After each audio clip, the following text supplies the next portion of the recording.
আসসালামু আলাইকুম রহমতুল্লাহি ওবরকাতুহু। সম্মানিত দর্শক, আমি সাধারণত স্থানীয় বিষয়গুলো নিয়ে আলোচনা করি। আজকে আমাদের যে কূটনৈতিক অবস্থান এবং রাজনৈতিক দলগুলোর সঙ্গে যে বিদেশের সম্পর্ক, সেগুলো নিয়ে একটু আলোচনা করব। আপনারা সবাই জানেন যে গত কয়েক বছর যাবৎ আন্তর্জাতিক অঙ্গনে বিএনপি অনেকটা বন্ধুহীন অবস্থায় ছিল। আমেরিকার সঙ্গে একটি সুসম্পর্ক স্থাপন করার জন্য লবিস্ট নিয়োগ করা থেকে শুরু করে নানা রকম চেষ্টা তদবির করা হয়েছে। কিন্তু আমি যতটুকু জানি সেখানে ঠিক ওইরকম কাঙ্ক্ষিত ফলাফল আসেনি। হোয়াইট হাউজের প্রেস ব্রিফিং, জাতিসংঘের প্রেস ব্রিফিং, এই দুটো জায়গাতে বিএনপির একজন প্রতিনিধি সেখানে থাকতেন এবং বিভিন্ন প্রশ্ন করতেন, এবং সেই প্রশ্নের উত্তর এবং সেই প্রশ্ন করা, এটা কি এ যাবৎকালে বিএনপির সবচেয়ে বড় নিজেদের আন্তর্জাতিক সফলতা হিসেবে বলতে পারে। কিন্তু সত্যিকার অর্থে সরকারি লেভেলে, সিনেট অফিসে, জাস্টিস ডিপার্টমেন্টে, পেন্টাগনে, স্টেট ডিপার্টমেন্টে, হোয়াইট হাউসে, এই সকল জায়গাতে বিএনপির নিয়োগকৃত লবিস্ট বা বিএনপির যারা লোকজন সেখানে খুব সফলতা অর্জন করেছেন, এটা আমার জানা নেই। দ্বিতীয়ত, রাষ্ট্রীয় পর্যায়ে অর্থাৎ প্রেসিডেন্ট জো বাইডেন, ব্লিংকেন থেকে শুরু করে অন্যান্য এই গুরুত্বপূর্ণ পদগুলো যারা আছেন, তাদের সঙ্গে সাধারণত যদি কূটনৈতিক অঙ্গনের সম্পর্ক থাকতো, তাহলে মিস্টার ফখরুল ইসলাম আলমগীর, জনাব তারেক রহমান, তাদের সঙ্গে তাদের দেখা সাক্ষাৎ হতো, কথাবার্তা হতো এবং আরও অনেক কিছু দুধ বিনিময় হতো। তো আমি যেহেতু বিএনপির ঠিক ওরকম ঘরের লোক নই, বাইরে থেকে যতটুকু দেখেছি এরকম কোনো ঘটনা ঘটেছে সেটি আমার জানা নেই। তবে একটা সময় বিএনপির সঙ্গে চীনের পারিবারিক একটা সম্পর্ক ছিল। চীনে যারা এই ক্ষমতায় এসেছে তারা সবসময় বিএনপির সঙ্গে সেই ঐতিহাসিকভাবে সেই জিয়াউর রহমান সাহেবের জমানা থেকে, এবং আমি মনে করি এখনও পর্যন্ত সাইড লাইনে ডাইরেক্টলি ইনডাইরেক্টলি বিএনপির সঙ্গে একটা সম্পর্ক রাখছে, পলিটিক্যাল, তারপরে business relationship as well as diplomatic relationship. Sheikh হাসিনার জমানাতে চীনের সঙ্গে তাদের একটা ভালো সম্পর্ক ছিল, কিন্তু বিএনপির সঙ্গে চীনের সম্পর্কটা কিন্তু কখনো নষ্ট হয়নি। অনেকে জানেন না, কিন্তু আপনাদের একটা জানার জন্য বলছি যে আলতাফ হোসেন চৌধুরী, সাবেক বিমান বাহিনী প্রধান এবং বিএনপির সাবেক মন্ত্রী, তো উনি একটা অর্গানাইজেশন ওনার আছে, বাংলাদেশ চীন ফ্রেন্ডশিপ অ্যাসোসিয়েশন। তো এই সংগঠনটির মাধ্যমে চীনের একেবারে সর্বোচ্চ পর্যায়ের যারা লোকজন, তাদের সঙ্গে নিয়মিত বিএনপির যোগাযোগ হতো এবং হচ্ছে সেই প্রথম থেকেই, সে 2009 থেকেই। এবং এই প্রতিষ্ঠানটির মাধ্যমে অনেক বিএনপির নেতা চীন ভ্রমণ করেছেন চীনের রাষ্ট্রীয় মেহমান হিসেবে। আবার এই প্রতিষ্ঠানের মেহমান হয়ে অনেক ঊর্ধ্বতন চীনা কর্মকর্তা বাংলাদেশে এসেছেন। তো আওয়ামী লীগ এই বিষয়টা ধরতে পারেনি কূটনৈতিক অঙ্গনে, বা তাদের যে গোয়েন্দা গ্রুপ রয়েছে তাদের মাধ্যমে এই বিষয়টা তারা কগনিজেন্সে নিতে পারেননি, অথবা তারা এটাকে নেগলেক্ট করেছেন। কিন্তু বিএনপি ঠিকই চীনের সঙ্গে এই গুরুত্বপূর্ণ সম্পর্কটা তারা রেখেছে, যেটা আমেরিকার সঙ্গে চেষ্টা করার পরও পারেনি। দ্বিতীয়ত, যখন শামসুর মুবিন সাহেব ছিলেন বিএনপির সঙ্গে, শামসুর মুবিন চৌধুরীর একটা ভালো ব্যক্তিগত কানেকশন ভারতের সঙ্গে ছিল এবং এখনও আছে, এতে কোনো সন্দেহ নেই। কিংবা রিয়াজ রহমান সাহেব যখন ছিলেন একজন ঝানু কূটনীতিবিদ হিসাবে, আমাদের যে দূতাবাসগুলো তাদের সঙ্গে রিয়াজ রহমান সাহেবের একটা ভালো সম্পর্ক ছিল। তো শামসুর মুবিন সাহেবের দুতিয়ালিতে ভারতের সঙ্গে বিএনপির একটা সম্পর্ক গড়ে ওঠে, এবং এর ফলে যখন বিএনপির চেয়ারপারসন বেগম খালেদা জিয়া তিনি বিরোধী দলীয় নেত্রী হিসেবে দিল্লিতে গেলেন, মনমোহন সিং স্বয়ং সকল প্রোটোকল ভেঙে তিনি এয়ারপোর্টে এসে তাকে কিন্তু রিসিভ করেছিলেন। এটা ছিল বিএনপির একটা নিদারুণ, মানে যাকে বলা হয় বিস্ময়কর বৈপ্লবিক কূটনৈতিক সফলতা। এই সফলতা এখনও পর্যন্ত স্বাধীন বাংলাদেশে কোনো বিরোধী দল এখন পর্যন্ত সেটা পায়নি, এবং আগামীতে পাবে কিনা এটা আমরা বলতে পারবো না। বাট বিএনপি এটা পেরেছে, সেটা বেগম খালেদা জিয়ার কারিশমা হোক, শামসুর মুবিন চৌধুরীর কারিশমা হোক, বা তারেক রহমান সাহেবের কারিশমা হোক, বাট ইট হ্যাপেন্ড। তো সেই জিনিসটি পরবর্তীতে রাখা যায়নি বা থাকেনি, সেটা নিয়ে দীর্ঘ আলোচনা। কিন্তু বিএনপির সঙ্গে ভারতের একটা সাইড লাইন সম্পর্ক থাকে, সবসময় থাকে। তো আওয়ামী লীগের কারণে এবং জামাতের কারণে, জামাতের সাথে বিএনপির খুব ধরম সম্পর্কের কারণে মধ্যেখানে এই সম্পর্কটা অনেকটা ছেদ পড়েছিল। India was very unhappy. এখন পরিবর্তিত পরিস্থিতিতে যেটি হয়েছে সেটি হলো জামাতের সঙ্গে বিএনপির যে দা কুমড়ার সম্পর্ক, সেই দা কুমড়ার সম্পর্কের পাশাপাশি সাম্প্রতিক সময়ে আমাদের দেশে ইসলামপন্থীদের যে বিরাট জাগরণ এবং চারিদিকে যেভাবে ইসলামাইজেশনের জয় জয়কার হচ্ছে এবং ইসলামপন্থীরা রাষ্ট্র ক্ষমতায় আসার জন্য যে একটা মাস্টার প্ল্যান নিয়ে এগুচ্ছে, এটা ভারত মনে করছে তাদের জন্য এটা জীবন মরণ সমস্যা।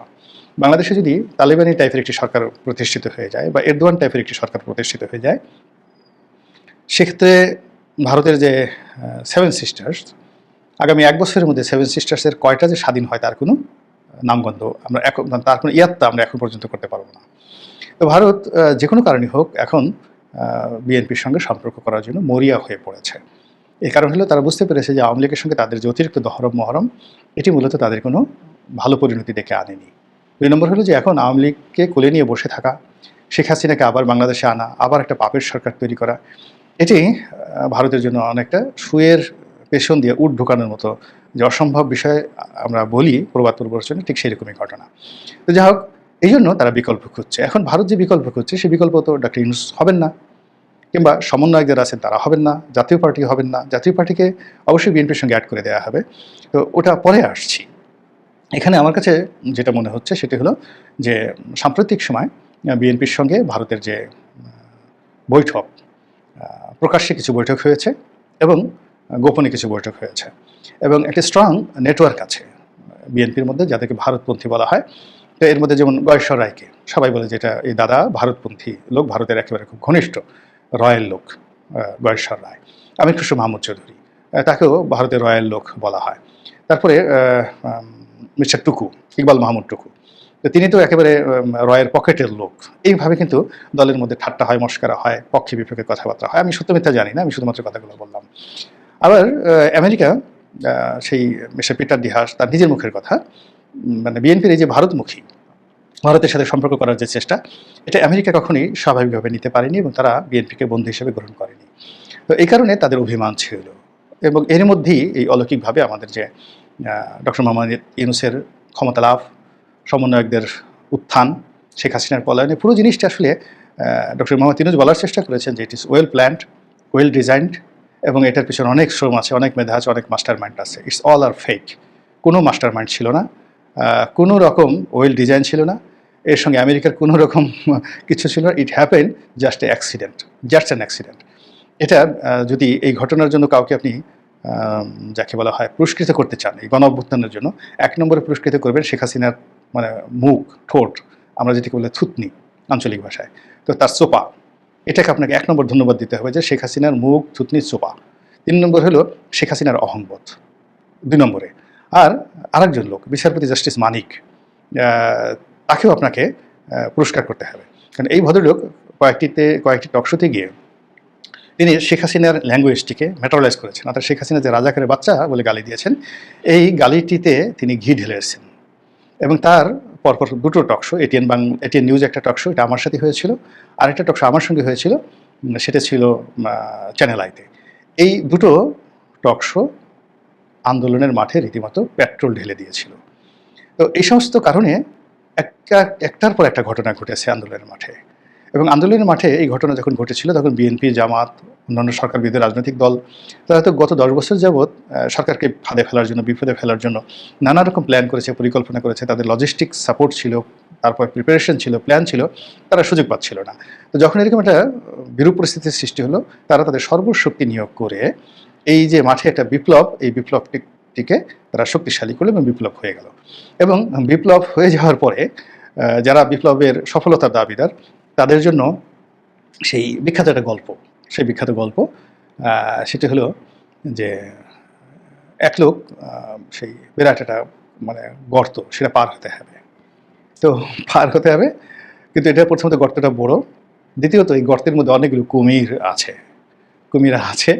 এখন সেখানে কেউ লাফ দিয়ে সে পার হতে পারছিল না। হঠাৎ করে দেখা গেল একজন, সবাই দর্শক যারা আছে সেই দর্শক, সেই তারা উকিঝুঁকি মারছিলেন। এর মধ্যে একজন দর্শক লাফ দিয়ে পার হয়ে গেলেন, হই পড়ে গেল, বিশাল পুরস্কার। তাকে পুরস্কার দেওয়ার জন্য সবাই সামনে নিয়ে আসছে, সে খুব রাগত, ক্রোধান্বিত এবং যাকে বলে ভীষণ রকম বিরক্ত, পুরস্কারের দিকে তার কোনো খেয়াল নাই। তিনি ক্রধান্বিতভাবে সবাই যে প্রশংসা করছে যে আপনি কীভাবে এত বড় সফলতা অর্জন করলেন, এভাবে গর্তে পার হলেন, আপনার এত সাহস আসলো কী করে, যেখানে কুমিরের ভয় কেউ আসলো না, আর আপনি এক লাফ দিয়ে এটা পার হয়ে গেলেন, এটা হলো কী করে? তখন তিনি বলেন যে সব কথা পরে, আগে বলেন আমাকে ধাক্কাটা কে দিয়েছিল, আমি তার নামটা জানতে চাই। এখন এখানেও এই আন্দোলনে ধাক্কা কে দিয়েছে সেটা আগে খুঁজে বের করতে হবে। তো যাই হোক, এখন সেই যে ধাক্কা, সেই ধাক্কাটা অনেক পক্ষ দিয়েছে, যার যার জায়গা থেকে ধাক্কা দিয়েছে।